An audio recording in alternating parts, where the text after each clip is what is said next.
U.S. President Donald Trump says a deal with Canada is achievable soon. But just how he and Prime Minister Mark Carney will get to a resolution? All right, and top leaders of the world have descended on a luxury mountain lodge nestled in the foothills of the Canadian Rockies for the G7 summit. Now, the meeting takes place amid growing tensions in West Asia and Ukraine, as well as global economic turmoil. So let the trade wars with Canada begin, because who cares whether we buy anything from Canada? We don't need anything. A ton of hot-rolled steel just broke well on $900, its highest price since 2021. Container rates from Vancouver to Los Angeles have jumped 38% in just 2 weeks. And in Chicago, a major auto plant has shut down 30% of its production lines. But this isn't a China shock, and it's not a global supply collapse. It's a policy failure made in America. Canada has quietly turned off a critical valve, and the US, it's locking itself in under its own tariff laws. What started as a strategy to protect domestic industry is now backfiring across supply chains, factories, and consumer prices. And no one, not the Fed, not Washington, can explain when the bleeding will stop. Because this isn't just a trade dispute anymore. It's a self-inflicted wound. The G7 summit in Alberta, June 2025, was supposed to be a reset, a post-pandemic moment to rebuild trust, repair supply chains, and recommit to global stability. Instead, Washington arrived with one message and one tool. The U.S. imposed a 25% tariff on Canadian goods, added 10% on cross-border energy, and left a warning those numbers could double. Canada didn't retaliate with rhetoric. It pulled the emergency brake on trade itself. No press conference, no insults, just action. And the impact was immediate. Steel prices jumped, shipping lanes clogged, factories from Michigan to Manitoba stalled. In less than a week, what began as diplomatic theater became an economic chain reaction felt not just in Ottawa and D.C., but in every warehouse, truck depot, and assembly line between. And that's when it became clear this wasn't a negotiation, it was a rupture. I will not hesitate to increase this charge. If necessary, if the United States escalates, I will not hesitate to shut the electricity off completely. We can't be relying on the U.S. any longer. We have to start building pipelines west, north, and east. Canada didn't need to shout. It didn't need headlines. It just needed to pick the right pressure point and push. In the days following the G7 breakdown, Ottawa made a calculated move. It temporarily halted all outbound shipments of key industrial metals to the U.S., including cold-rolled steel aluminum slabs and critical wire components. No press conference, no drama. I'm fighting like hell, and we're going to protect Canada. He's underestimating the Canadian people, the resilience of the Canadian people, and the strength of the Canadian. Just a sudden pause in the lifeline that feeds America's car factories, construction projects, and consumer goods assembly lines. The message, you need us more than we need you. But Canada didn't stop with disruption. It followed up with a bold, coordinated domestic campaign, Stand with Steel. From Montreal's smelters to the Windsor-Detroit transport hubs, workers' union leaders and provincial premiers rallied not in protest, but in solidarity. Billboards lit up highways. Social media carried worker testimonies across provinces. The campaign wasn't just symbolic, it was strategic. It framed this moment not as a trade war, but a national defense of livelihoods. And then came the political chess move. Prime Minister Mark Carney issued a 30-day ultimatum. If the U.S. didn't come back to the table and strike a fair deal, Canada would retaliate with targeted tariffs between 25% and 40%. But these wouldn't hit just any industries, they'd hit Heartland exports cars from Michigan, beef from Texas, and semiconductors from California. All sectors with strong U.S. political lobbies. All battlegrounds in the 2026 election cycle. It wasn't random. It was precision retaliation. Carney didn't frame it as a counterattack, he framed it as a deadline for responsibility, a call to restore balance before the damage became irreversible. And unlike the chaotic tariff spirals of past years, this one came with structured legal justifications, UTO filing options, and a fully mapped-out timeline. While Washington continued to operate on impulse, Ottawa had moved 3 steps ahead. And for the first time in years, the United States wasn't leading a trade confrontation, it was struggling to keep up. We are facing the most significant crisis of our lifetimes because of President Trump's unjustified tariffs and his threats to our sovereignty. As Washington tightened its grip, the rest of the world quietly slipped out of its orbit. Just days after Trump's tariff blitz at the G7 summit, the European Union launched a $150 billion strategic investment package focused on Ukraine's reconstruction, green battery manufacturing, and rare earth mineral extraction. Brussels didn't mention the U.S. directly, but the message was unmistakable. If Washington chooses barriers, we'll build bypasses. It wasn't a threat, it was a roadmap out of dependence. Across the Pacific, Japan filed a formal complaint at the WTO, arguing that the United States' unilateral tariffs violated multilateral trade norms. The move marked a rare public confrontation between two allies and a signal that Tokyo was done playing by Washington's unpredictable rules. Mexico followed suit, preparing legal briefs to challenge the U.S.'s double taxation policies at the border. For a country that once enjoyed seamless trade under NAFTA and USMCA, this was a dramatic shift, a sign that North America's so-called economic union was fracturing under political strain. And then came the pivot from the global south.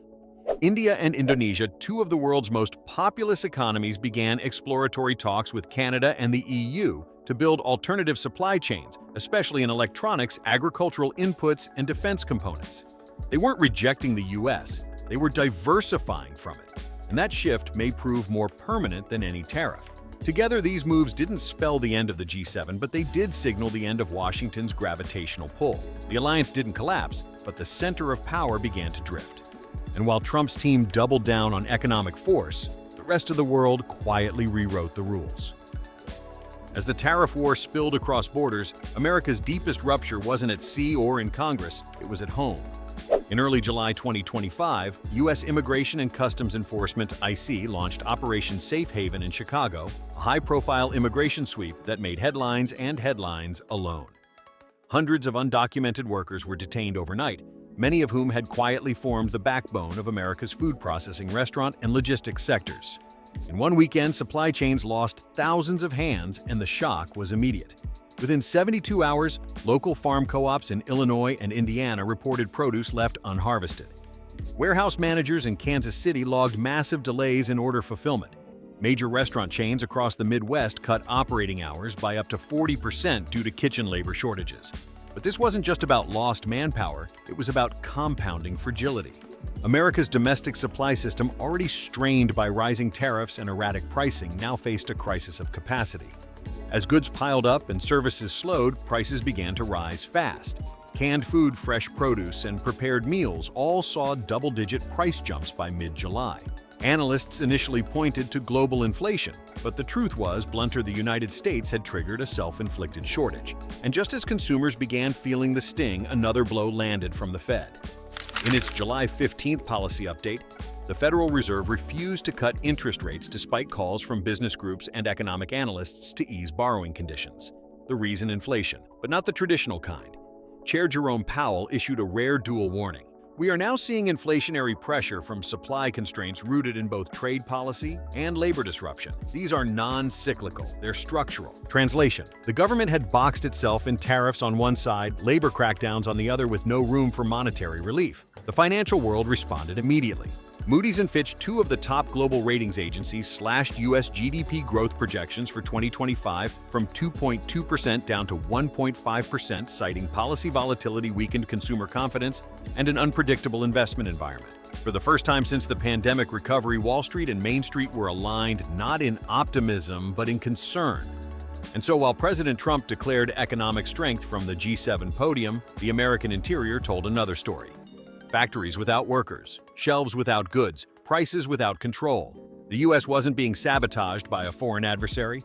It was unraveling under the weight of its own contradictions. And the longer the crisis dragged on, the more the question grew louder. Who's really winning this trade war, and who's paying the price? To the Trump administration, tariffs were supposed to be a masterstroke, an elegant way to discipline allies, punish rivals, and reassert American control over a chaotic global economy. But by mid-2025, the results are clear, far from reasserting dominance. The U.S. is now more isolated, more distrusted, and more economically cornered than it has been in a generation. The first fracture appeared in the place least expected: Canada.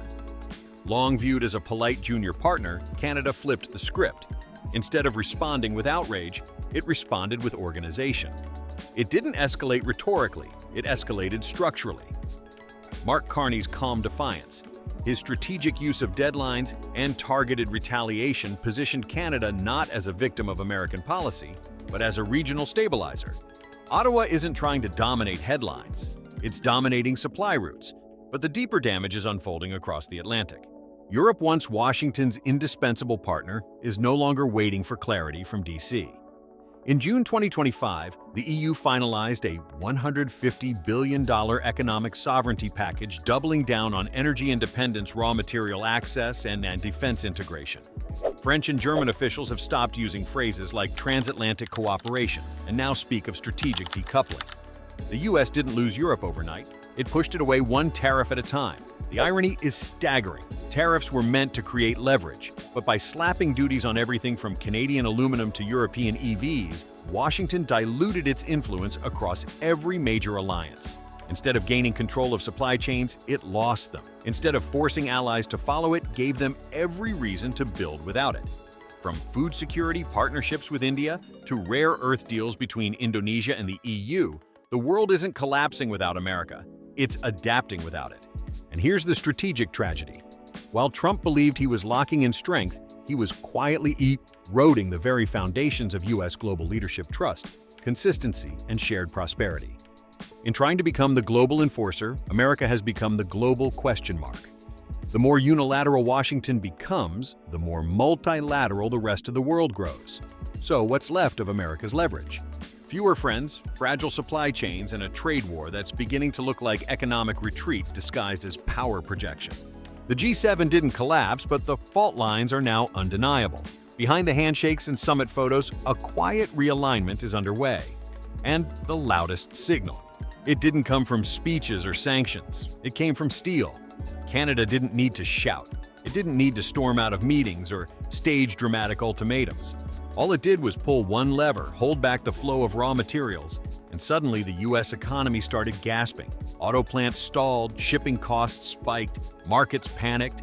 That's the new reality of economic warfare in 2025. Supply chains are the battlefield, and silence can be the sharpest weapon. Meanwhile, Donald Trump is learning a hard lesson in reverse diplomacy. For all the slogans about strength and sovereignty, he's watching America's closest allies drift away, not with declarations of rebellion, but with cold, calculated moves. Europe signs billion-euro independence deals. Canada rewrites trade frameworks. Japan quietly lodges WTO cases.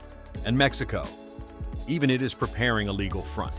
The message is clear: Washington no longer sets the tempo.